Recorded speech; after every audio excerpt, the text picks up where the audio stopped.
Today in front of me SONY Xperia XZ2, and I'll show you how to turn off always on display feature on this device.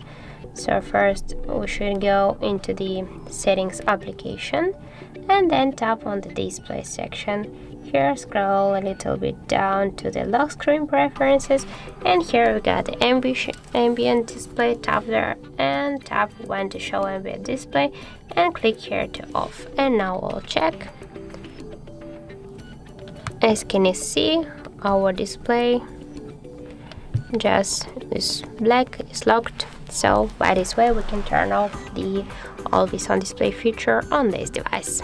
So that's it. Thank you guys for watching, and if you found this video helpful, don't forget to leave a like, comment and to subscribe our channel.